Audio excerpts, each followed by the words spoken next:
Welcome back to the deep dive. So today we're getting into something that honestly really caught my eye in the sources. It sits right where diet, our sort of internal body chemistry and, those lab reports intersect. I was pretty intrigued by this one point.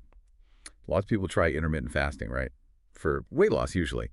But the sources kept pointing to this unexpected side effect, blood pressure actually dropping, hypotension. Kind of makes you think, well, if fasting is meant to be good, why this weird drop? What's really going on? Yeah, it's fascinating, isn't it? And this is where hematology comes in. That's the study of blood, basically what your blood tests show. Now, a blood test won't, wave a flag saying low blood pressure alert right at that second. But, and this is key, these tests are absolutely crucial for digging into the reasons behind it, the underlying causes. So this deep dive, it's really about what those sometimes subtle signals in your blood work can tell us about how your body reacts to diet changes, like intermittent fasting. Okay, right. So let's try and unpack that. Sources were super clear on this. If you are doing intermittent fasting, what you eat in that window, it's not just important. Sounds almost too simple, but it's like paramount.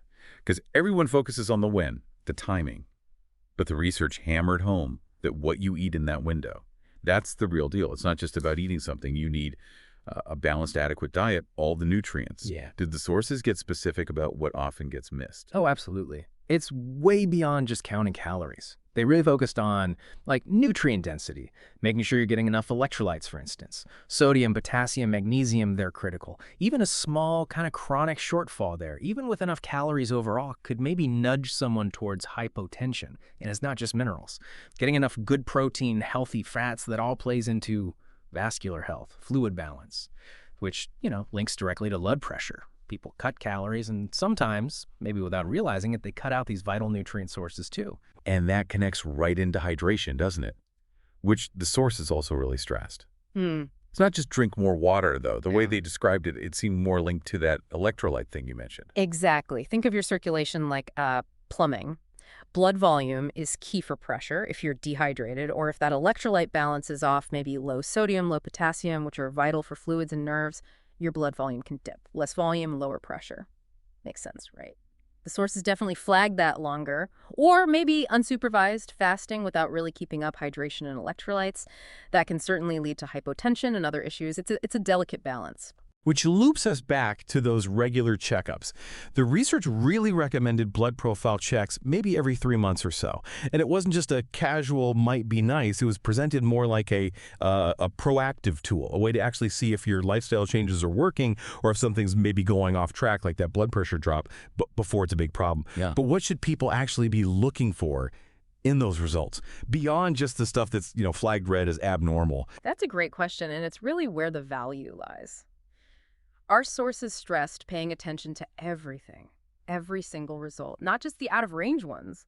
Think about those numbers near the bottom or the top of the normal range. You're like, maybe a faint flicker in your car's dashboard. It's not a major warning light yet, but it's a whisper. Hey, something's changing here. Hmm. For example, if your sodium or maybe creatinine is always low normal, technically fine, but consistently low, that might hint at hydration issues bubbling under the surface.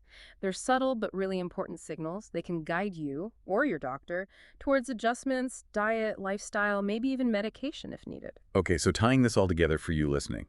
If intermittent fasting is part of your plan, it's absolutely vital that your eating window includes a truly balanced, nutrient-packed diet. Don't let fasting, especially if it's prolonged or you're doing it alone, lead to unexpected issues like low blood pressure. Hmm. Watch that hydration and electrolyte intake and those regular blood checks, maybe every 3 months.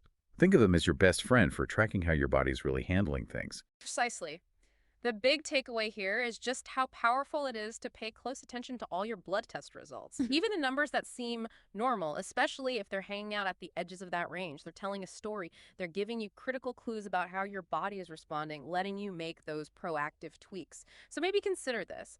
How much more informed could you be about your own well-being, truly, if you started actively decoding those subtle signals in your health data instead of just waiting for an obvious problem to show up?